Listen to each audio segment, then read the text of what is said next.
చేసే సత్యం, చేసే జీవని పరిశుద్ధ గ్రంథం బైబిలు ఈ విధంగా సెలవిస్తున్నది.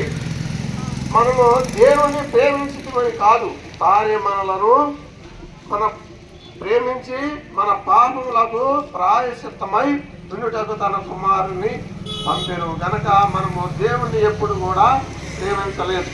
ఆయన మొదట మనల్ని ప్రేమించేవాడిగా ఉన్నాడు కనుక మనం ఎంతటి వారమైనా సరే, ఎలాంటి వారమైనా సరే, ఆయనకు విరోధంగా జీవించినప్పటికీ కూడా, ఆయనకు విరోధంగా నడుచుకున్నప్పటికీ కూడా, ఆయన్ని కాదని తోసివేయనప్పటికీ కూడా ఆయన మనలను ప్రేమించేవాడిగా ఉన్నాడు. తండ్రి కుమారుడు ఎన్ని పొరపాటు చేసినప్పుడు కూడా తండ్రి ఏ విధంగా కుమారుని క్షమిస్తున్నాడో, ఆ విధముగానే మనం ఎన్ని దేవునికి విరోధంగా నడిచినప్పటికి కూడా, ఎంత బలహీనమైనప్పుడు కూడా ఆయన మనలను ప్రేమించేవాడిగా ఉన్నాడు. యేసుక్రీస్తు ప్రభువారు మనలను ప్రేమిస్తున్నాడు, మనలను రమ్మంటున్నాడు.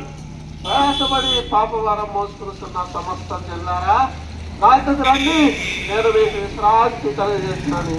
ప్రభువైన యేసుక్రీస్తు ప్రభువారు ఈ విధముగా సెలవిస్తూ ఉన్నాడు. కనుక తను ఎందరు అంగీకరించరు మన పాపలను మనము పాపముల విషయమై చనిపోయి నీటి విషయమై జీవించినట్లు ఆయన తానే తన శరీరమందు మన పాపములను మ్రాను మీద మోసుకొనెను. ప్రియులరా, మనము మ్రాను మీద సరిపోవాలి, లేకపోతే సిలువ వేయబడాలి. మన పాపములను బట్టి, మన శాపములను బట్టి, మన జన్మ కర్మ పాపములను బట్టి మనము సిలువ వేయబడాలి. అయితే మనకు బదులుగా ఆ యేసుక్రీస్తు ప్రభువారు మన కొరకు సిలువ వేయబడుతూ వచ్చాడు కనుక మన పాపములన్నీ ఆయన మీద వేసుకొని ఆయనే మోస్తూ ఆయనే భరిస్తూ వచ్చినాడు కనుక, అయితే ఆయన ఈ విధంగా చదివిస్తున్నాడు. తన శరీరమందు మన పాపములను మ్రాను మీద మోసుకున్నాడు. తన శరీరం మీద మోసుకున్నాడు. మన శరీరం మీద, మన వీటి మీద మొయ్యాలి మన పాపము, మన శిక్ష మనము భరించాలి. కానీ యేసుక్రీస్తు ప్రభువారు మన కొరకు ఆయన శరీరం మీద వేసుకొని, ఆయన మీద వేసుకొని, మన పాపలను ఆయన మోసి ఆయన సరిపోతూ వచ్చాడు. మన కొరకై ఆయన శిలువ మీద అమూల్యమైన రక్తము, పరిశుద్ధమైన రక్తము, నిష్కళంకమైన రక్తము ధారధారలుగా మరి ఆయన సింధిస్తూ వచ్చాడు. మనకై మృత్యుంజయుడై మూడవ దినమున తిరిగి లేచినాడు. అలాంటి ప్రభువును నువ్వు కాదన్నట్లయితే ఆయన ఎంతో బాధపడేవాడిగా ఉంటున్నాడు. ఏదో వాస్తవిస్తున్నారు కనుక నేను బిడ్డలను పెంచి పెద్దవారినిగా చేసి వారిని గొప్పవారినిగా చేసి తిరిగి, అయితే వారు నా మీద తిరగబడి ఉన్నారని పరిశుద్ధ గ్రంథం ఈ విధముగా సెలవిస్తున్నది.